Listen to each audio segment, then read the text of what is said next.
Las Vegas, gambling metropolis, tourist dream destination, but also one of the hottest cities in the world. Every year there are new record temperatures, and for over 2 decades there's been a brutal drought throughout the entire region. The fountains in front of the luxury hotels still shoot up into the air, but the water for the 2 million residents is growing scarce. So scarce that the city is now taking radical steps to save water. As of now, beautiful green lawns in Las Vegas are to be dug up.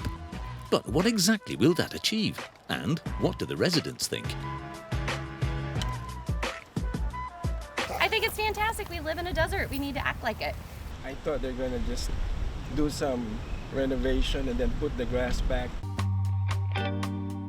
We want to find out what this grass removal is really all about. So we arranged to meet Curtis Hyde on site. He owns one of the biggest gardening companies in the city.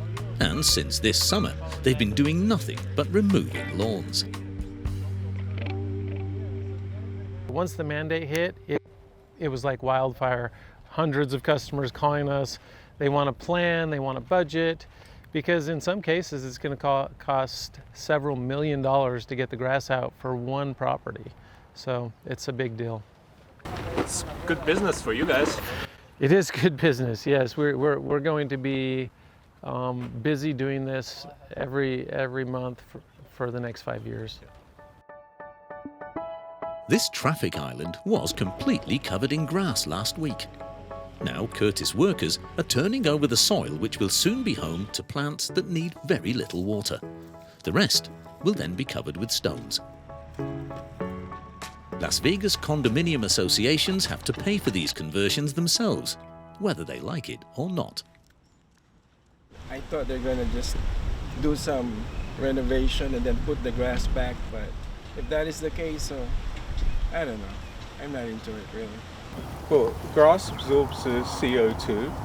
If there are any heavy rains, it absorbs water. And, you know, grass is it's just like a natural phenomenon. Yeah? Except, rain is scarce in Las Vegas. It's by far the driest city in the USA. In order for grass to grow, it has to be watered several times a week here. But that's all over now. All public lawns have to go. This neighborhood is next. The trees on the traffic island will probably have to go too. They're water-loving trees, native to like river bottoms, willows, cottonwoods, what have you. And so these trees, these roots are way out into here. You know, the roots are way into here. And it's going to be hard to give these trees the amount of water they need. The lawns around the estate's pavements were laid some 10 years ago. It'll cost the Owners Association $60,000 to remove them, a good $400 per house. Curtis and his team can get a job like this done in just over a week. But let's be honest, as a gardener, doesn't it really hurt to just dig everything up here? I'm a little bit of a plant lover, so it always kills me a little bit, but knowing our drought situation here, it doesn't really bother me. We can put in beautiful plants here, and this grass is really never used. The only guy ever using it is the guy mowing it, and so we put in beautiful plants around here and put in 5 or 6 plants. We save, just in this little area, we save a couple thousand gallons of water. And that all adds up. The city has calculated that Las Vegas water consumption will drop by 10% once all public green spaces have been removed. This is because grass is surprisingly plentiful in the desert city, not only in the residential neighborhoods, but also around the large office buildings. But how drastic is the water shortage really? To find out, we want to take a look at a reservoir 30 kilometers outside the city, Lake Mead. This reservoir supplies the drinking water for the inhabitants of Las Vegas. We're meeting Damon Hodge from the Public Utility Company. He points out a strip of land that runs around the rocks at the lakeside. The dry area of rock is what we call our bathtub ring. The top of the bathtub ring is where the water used to be, roughly about 2001, 2002, where we had about 1,225 feet of elevation in Lake Mead.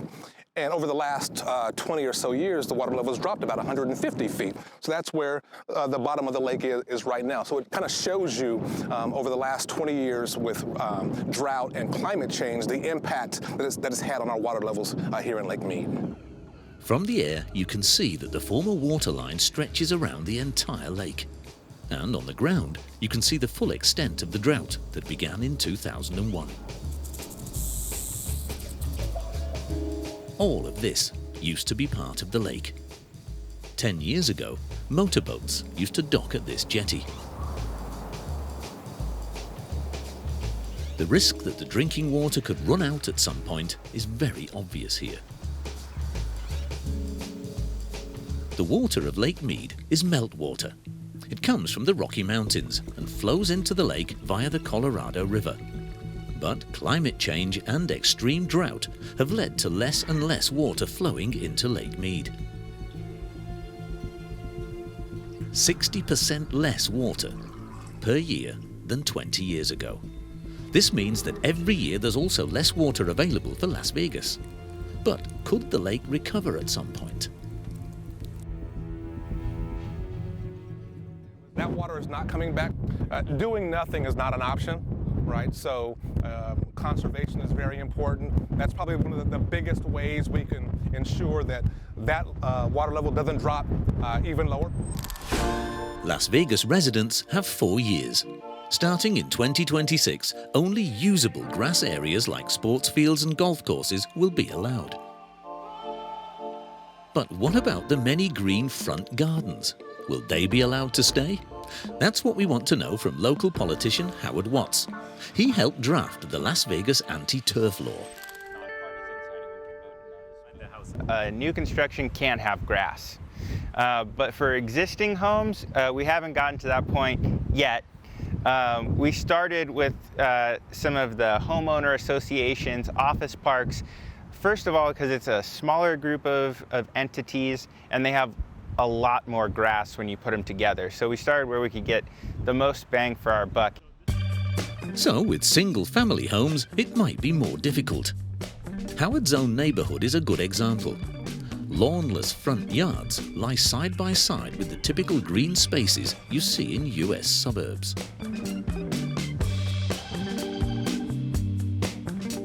But why do so many desert dwellers have lawns in front of their houses in the first place? People moved out of those tight urban areas and wanted to have a little bit of space to themselves, and so the lawn was part of that. And you know, as people came out west, they wanted it here too. And we can do it, but it takes a lot of water. The heat, the dryness, it's really hard on this type of grass. It's not from here, and so it takes a lot of effort to keep it alive. Howard has therefore developed a new program. Residents who grow desert plants instead of grass in their front gardens get $30 per square meter in compensation. His own garden, a prime example. Not a blade of grass in sight, only plants that hardly need any water, like dwarf elms or desert willows. The program is still voluntary, but a new law is to ban any grass at all around houses. What do the neighbors think about it?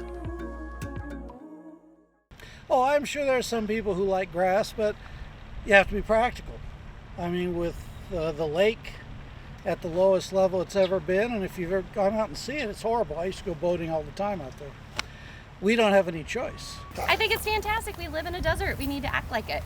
And so, I mean, it's not natural to have turf here. You know, it wasn't here when we got here, so why would we put it back in? I think it's nice that it looks like it should. Gardner Curtis thinks so too, and he shows us what the whole of Las Vegas will look like one day. A few weeks ago, this was a typical strip of grass. Now there's synthetic turf and a newly planted desert garden with cacti and robust plants like these Chinese roses. Yeah, I mean, grass is just grass. It's not ugly, but it's just there's no variety. It's just plain, and we spend a lot of money and effort keeping it green and keeping weeds out. The xeriscaping, I think, is beautiful. Well, we can only agree with that.